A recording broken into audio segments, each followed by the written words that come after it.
French जो constitution है वो राजनीतिक प्रयोगों पर आधारित एक कॉन्स्टिट्यूशन है, अर्थात वहाँ पर बहुत सारे कॉन्स्टिट्यूशन बन चुके थे, लेकिन जो आपके फ्रेंच रिवॉल्यूशन आई थी 1789 में, उसके बाद से फर्स्ट रिटन कॉन्स्टिट्यूशन 1791 में बना।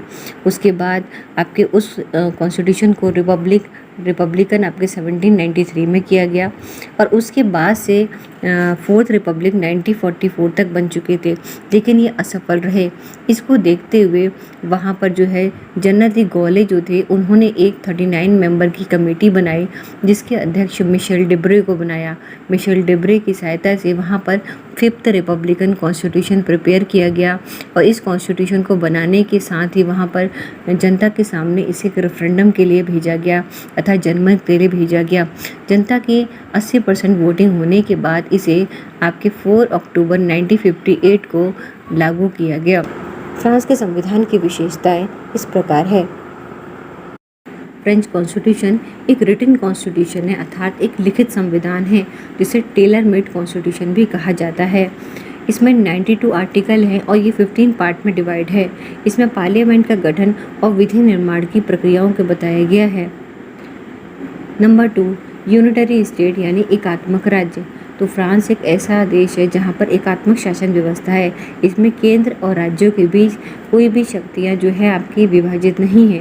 केंद्र के पास ज़्यादा शक्तियाँ हैं, जिसके माध्यम से वो लोकल गवर्नमेंट की भी स्थापना कर सकता है तथा उनका उन्मूलन भी कर सकता है।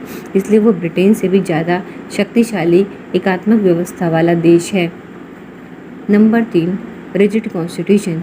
फ्रांस का जो कॉन्स्टिट्यूशन एक रिजिड कॉन्स्टिट्यूशन है, यानी वहाँ पर संविधान संशोधन का तरीका कठोर है, क्योंकि ये दोनों सदनों के 60% समर्थन के द्वारा, अर्थात दोनों सदनों के 3/5 जो मेंबर की मेजोरिटी के द्वारा ही जो है ये पास होता है। और उसके बाद जब दोनों सदनों से पास हो जाता है तो उसके बाद इसे जनता के समक्ष जनमत के लिए अर्थात रेफरेंडम के लिए भेजा जाता है। जब जनता की इसमें एक्सेप्टेंस होती है उसके बाद ही इसमें अमेंडमेंट किया जाता है।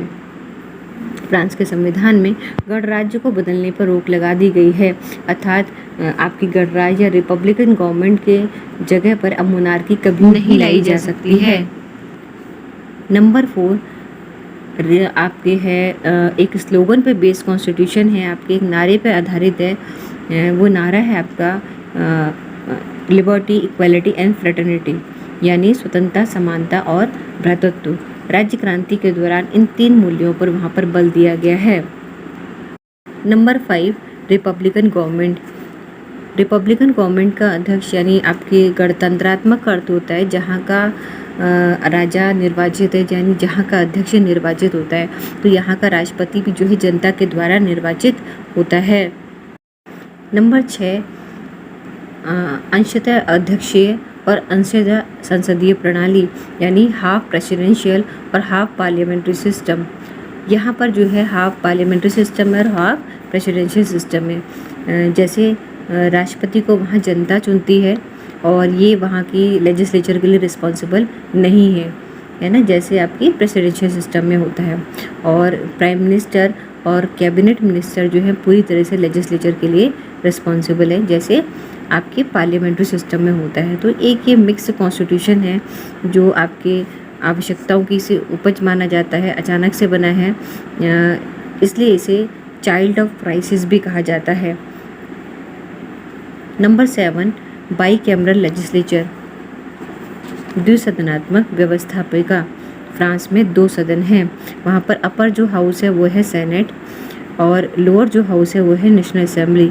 सेनेट में 321 मेंबर हैं जो 9 ईयर के लिए आपके निर्वाचित होते हैं, जिसमें 1/3 सदस्य 3 वर्ष बाद रिटायर हो जाते हैं। और जो दूसरा सदन है यानी लोअर हाउस, वहाँ का नेशनल असेंबली है, तो उसमें 577 मेंबर हैं और इसके जो मेंबर हैं उनको जनता के द्वारा डायरेक्ट चुना जाता है। इनका कार्यकाल जो है आपका वहाँ पर 5 वर्ष होता है और इनके मेंबर्स को डेप्यूटी भी कहा जाता है। संवैधानिक परिषद का नियंत्रण सुप्रीम कॉन्स्टिट्यूशनल काउंसिल। इस संविधान ने पहली बार कॉन्स्टिट्यूशनल काउंसिल की स्थापना की जो आपके वहाँ के कॉन्स्टिट्यूशन की विशेषता है। इसलिए इसकी भूमिका देखते हुए इसे तीसरा सदन भी कहा जाता है। इस फोर्थ रिपब्लिक की कॉन्स्टिट्यूशन कमेटी को रिप्लेस करके वहाँ पर बनी थी। इसमें 9 सदस्य होते हैं जो 9 वर्ष के लिए नियुक्त होते हैं। 3 सदस्य को यहाँ पर राष्ट्रपति नियुक्त करता है और 3 को लोअर हाउस और 3 को अपर हाउस नियुक्त करता है। ये एक स्थायी परिषद है जिसके 1/3 सदस्य जो है प्रत्येक 6 वर्ष में रिटायर हो जाते हैं। इसका कार्य लेजिस्लेचर के लॉ और आपके एग्जीक्यूटिव डिक्रीज़ हैं और रेफरेंडम है उनकी जांच कराने का है। यानी ये जो है फ्रांस में चुनावों के परिणाम की घोषणा भी करती है। राजनीतिक दलों को संवैधानिक मान्यता।